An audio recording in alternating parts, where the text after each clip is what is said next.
In lesson 1.5, Infinite Limits, we'll be exploring what happens when we approach vertical asymptotes of a function. We'll discuss the limits at those asymptotes, talk about the way that the function could trend, and discuss what happens when we have asymptotes going in the same direction versus asymptotes going in opposite directions. After that, we'll discuss, we'll formalize the idea of vertical asymptotes. We'll discuss a definition of them that's very simple and easy to prove to yourself. And we'll conclude this lesson by actually looking for some vertical asymptotes without using the graphs. So, all that being said, why don't we go ahead and get started with example A, where we'll be using tables to try to determine certain limits. So the first function that we're going to study as far as limits going to infinity is going to be the function you see here in example A. That is f of x equals 2 over x minus 3. So all we really need to do is fill in this table. And let's just go ahead and start at 3 to see what would happen. If I do plug 3 into this function, clearly you can see that this would be undefined. Many times that does indicate an asymptote of some kind, as I'm sure you've experienced in Algebra 2 or pre-calculus or what have you. So let's go ahead and fill in the rest of the table. I'll fill it in here because I've actually done this before, but you should know quite a few shortcuts really, to doing multiple evaluations of a function in your calculator. For example, you should be able to put the function into your y1 and then simply go y1 of whatever value. Of course, if we're doing a whole line of values, you could do something along the lines of y1, and then instead of just the value, you can use open brackets to create a list. And if you do this, and I'm only going to put 3 of the values in here, but if you type this into your calculator with the function stored in y1, you'll get the first 3 values of your table like that. If you do it correctly, those first 3 values should be negative 20, negative 200, and negative 2000. Whoa. Well, we can use that to look at the limit of this function as x approaches 3 from the left. Clearly you can see that it does continue in a very quick downward direction. And so although it might not have a limit as x approaches 3 from the left, we can say that it tends to negative infinity. Now, let's do the same thing with the 3 values coming in from the right, starting at 3.1, coming to 3.01, and then 3.001. If we do that, you'll see a reflection of the other side of the table, except these values are positive. What is that going to tell us about the limit as x approaches 3 from the right of this function?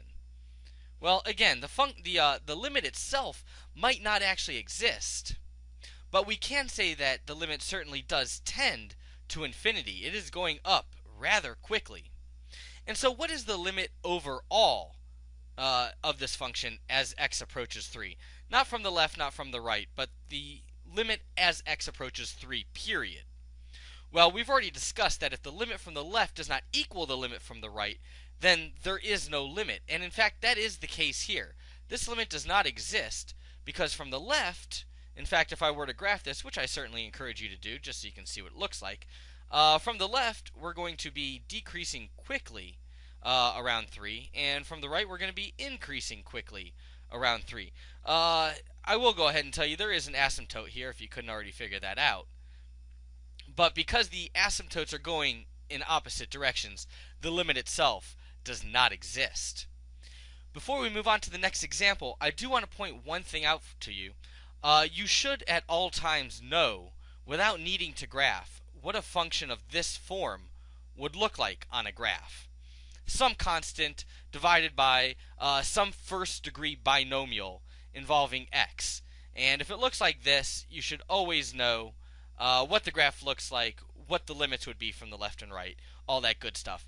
Also remember, with that, if you put a negative in front, in fact, if I call this a negative k, it'll do the exact opposite. So don't forget about those important things. Those will come up many times later. And with that, let's take a look at example B. Now, we're not going to spend a whole lot of time on example B. It's a similar looking function, although I would posit that this function actually takes the form f of x equals k over x minus h quantity squared. So similar to the first example, except this time the denominator is squared. What difference is that going to make? Well, let's go ahead, work this example out, and then we'll see. Again, all these numbers I would just plug into a calculator with the exception of 3 because that would leave us undefined. Coming from the left, this time we're going to have numbers that are getting more and more negative as we go, from negative 100 to negative 10,000, and then to negative 1 million. I'll just put 1 mil there. All right, so clearly from the left, we are getting extremely negative. What that's going to tell us is that the limit as x approaches 3 from the left of this function is going to tend towards negative infinity. Well, that in itself is not too much different from the first example. On that one, we also tended to negative infinity from the left. However, from the right this time, look what's going to happen. This is going to be an exact reflection of the left side of the table. And so what does that mean? This time, the limit from the right is also going to tend to negative infinity. And so, overall, since my limits are now going both in the same direction, I can go ahead and say that my limit overall, as x approaches 3, of this function, since the left and right limits are the same, I will say that the limit tends towards negative infinity. Now, take a look at the type of function that we have going on here. This is another kind of function that you need to become very, very familiar with. In fact, if you were to graph this function, and that is not the function that we actually worked out, but rather this boxed-in function, it would always look something like this. Let's say that this is h. This function would always have positive asymptotes from the left and the right. And see why that is. Since the denominator is squared, it's always going to be positive, and so everything is always going up. Now, of course, we just got finished saying that for this particular example, the limit overall is negative, and take a look at why that is. That's going to connect back to the fact that there was a negative in the front of the function here. So just be cognizant of that. You will see these two kinds of functions, some constant over a binomial or some constant over a binomial squared. Those come up all the time. You should be able to extend that to a constant over a binomial to the nth power. Of course, depending on whether n is even or odd, will determine what the graph looks like. But go ahead and explore a little bit and be familiar with those as well. So, with that being done, in example C, we're going to take a look at a function that is not just a constant over a binomial to the nth power. We're going to look at an actual rational function and see what happens as the limit approaches 3 on that one. In example C, I'm going to suggest that we just go ahead, work out the table, with no explanation just yet of what's happening or why. I will say, of course, that if you put 3 into this function, you will get undefined. There is a 0 on the bottom, and that's just, there you go. However, this time, let's put in these numbers from the left and determine what the limit as x approaches 3 from the left of this function would be. If we do this, and again, I've already done this, but I suggest you try it on your own, this would be negative 0.322. Alright, no big deal there, except our next number is negative 0.332. We don't seem to be getting big like we did on the last two. And in fact, when we put this in, we'll get negative 0.333. Well, that's really interesting. On the last two examples, from the left we went to infinity or negative infinity. Actually, from the left we went to negative infinity on both, but regardless of that. Notice on this one, even though f of 3 is undefined, it doesn't appear like we have asymptotic behavior here. In fact, the limit as x approaches 3 from the left of this function is nothing more than just negative 1/3. I should say negative 0.333, but we can see the pattern. This is coming to negative 1/3. So, very interesting. Let's go ahead and try it from the right and see what happens. Of course, all I need to do is put these functions in my calculator, evaluate them with the y sub 1, or however you want to go about doing it. For 3.1, we would actually have negative 0.344. That looks to be in the neighborhood of negative 1/3 again. Let's get a little closer to negative 3. And it seems like y is getting a little closer to negative 1/3. In fact, when we get to 3.001, we've got negative 0.333. So it appears that the limit from the right of this function is also negative 1/3. And of course what that means is that the limit of this function overall, as x approaches 3, since the left and right do have the same limits, that is going to be our limit overall as well. Now that's really interesting because f of 3 was undefined for all three of these examples that we've done so far. However, in the first two examples, we had limits that tended to infinity or negative infinity. And here in example C, even though f of 3 is undefined, the limit is not an asymptote. There's no infinities or negative infinities anywhere to be seen here. So how do we corroborate this with what we already know? Well, if we were to factor this function, and hopefully that would be the first thing you tried, had I not suggested we jump straight into the table, had we factored this, of course we'd have our x minus 3 on top. But in the denominator, we'd have an x minus 3 and an x minus 6. Alright, well, of course, if we were actually simplifying this down, we would cancel out these x minus 3 factors, and we would see that our function is logically equivalent to just 1 over x minus 6. And 1 over x minus 6 has nothing special going on at 3 at all. In fact, if you plug 3 in now, you'll see where negative 1/3 comes from. There's no asymptote there. So the question then, is there an asymptote to this function? And the answer to that, of course, is yes. And that happens when the bottom is 0. In other words, when x equals 6. Go ahead, make a table of your own centered at x equals 6 and see what kind of asymptotes you get. Or just recall that this function looks a lot like that k over x minus h thing that we talked about in example A, and in fact it is the same, and so you can see where the asymptote would be. Well, this is going to lead us directly into our formal definition of vertical asymptotes. It's extremely important, and it's the box on the bottom right of your notes. Let's fill that out now. In example C, we saw a function of the type, and again, I am just going to typify this. I'm going to call it x minus a divided by the product of x minus a and x minus b. Now, in this situation, of course, we do have two discontinuities, and those discontinuities are going to occur at what two places? Well, they're going to occur at x equals a and at x equals b. But if we talk about the type of discontinuities that those are, remember we said a while back that if there's a common factor on top and bottom, then that would cause a whole, or you could say formally, a removable discontinuity to occur. Whereas if there's only a factor on the bottom, that would cause an asymptote, or a non-removable. So I'll write non-removable here. I was going to write asymptote.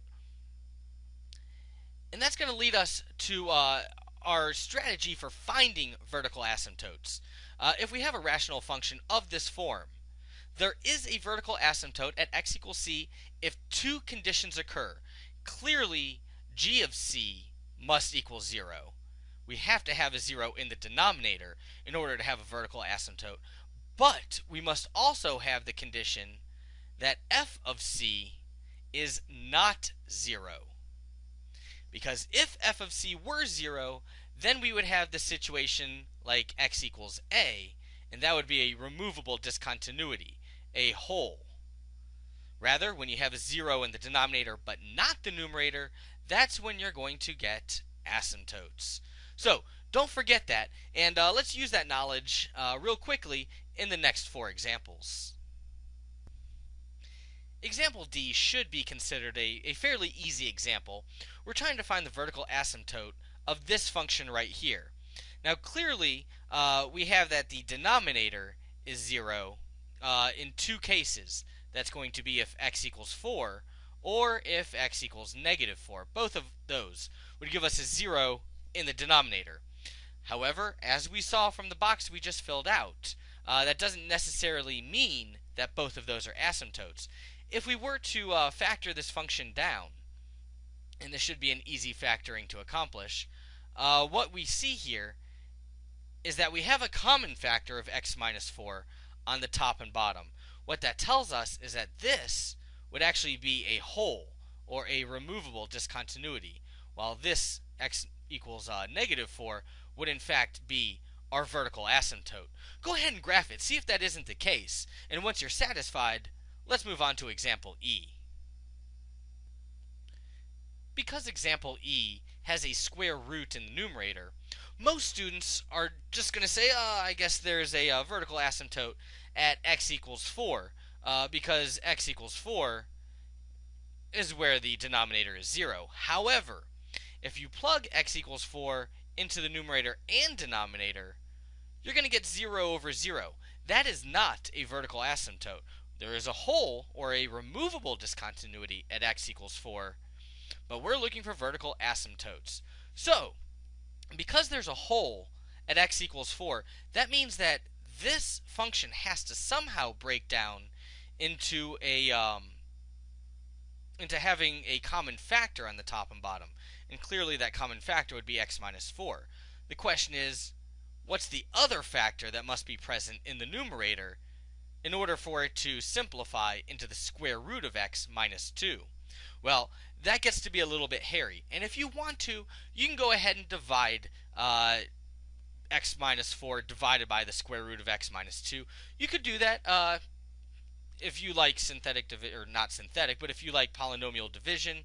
Be my guest. Be my guest. That would be fun for you to try. For me, however, I look at this and I simply say to myself, well, maybe if I rationalize the numerator, maybe the truth will come out. And the way I'm going to rationalize the numerator is by simply multiplying by its conjugate. Of course, I have to do that on the top and bottom. And if I do that, and if I do it correctly, I should say, what I would end up with is actually that x minus 4 on the top that I was looking for. And then on the bottom, I would get my x minus 4, and then this other factor, square root of x plus 2. Now, I understand that this looks like it's in a different spot than it did over here, but if you divide it out, you'll see what would happen.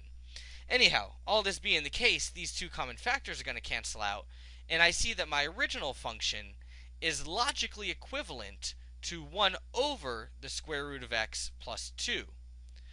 Where is the square root of x plus 2 equal to 0? Well, nowhere. And so what that means is that there are no vertical asymptotes for this function. Go ahead and graph it. See for yourself that this is the case. But when you do see a square root or any type of radical, don't be scared by it.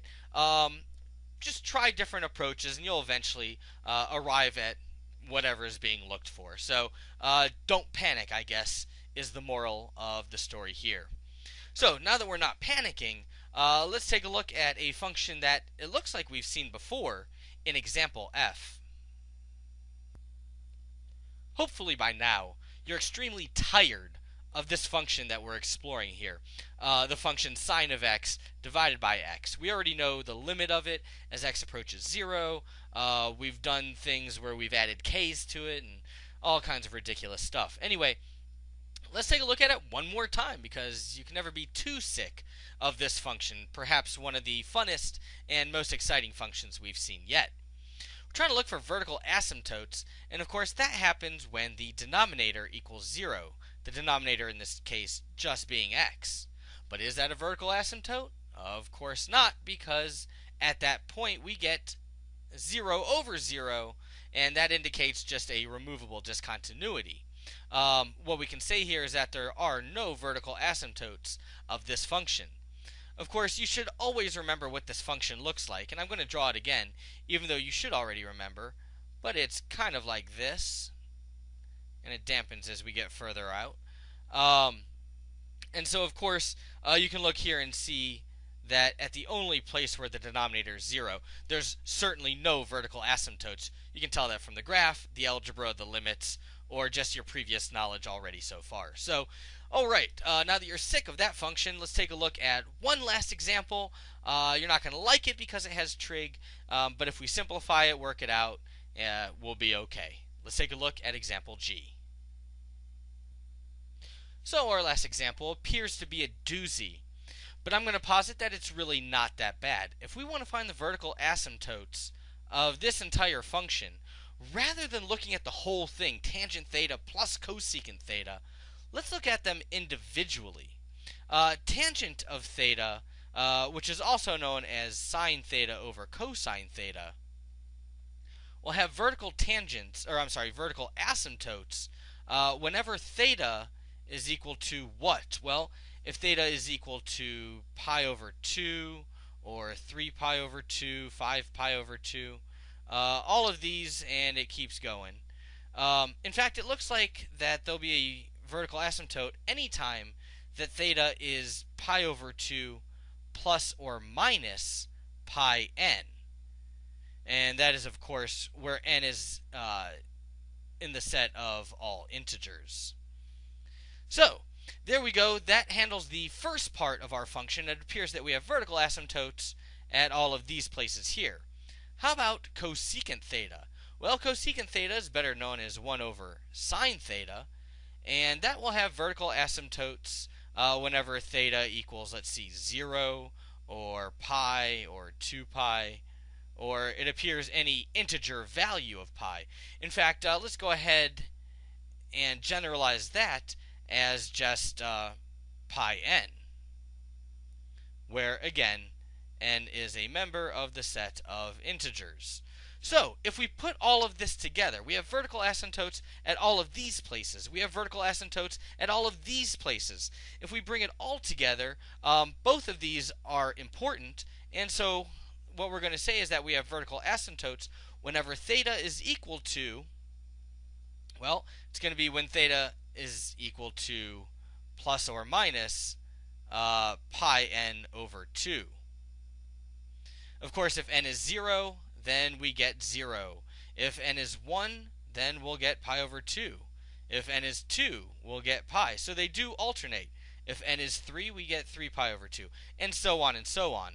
And this, of course, is when n is a member of the set of integers. So don't be scared by ugly looking functions. Don't be scared by trig. Just break it down. Handle it easily. Just remember, don't give up. Don't ever give up. It's just math. You can find the solution. No big deal. Alright, so in this lesson we've talked about infinite limits. That is, functions that tend towards infinity or negative infinity at certain values when limits approach from the left and right. We've talked about vertical asymptotes when they occur, and we haven't really talked about when holes occur, but we've talked about that previously. So don't forget that, and bring all of this together as you're working on your homework tonight, and good luck.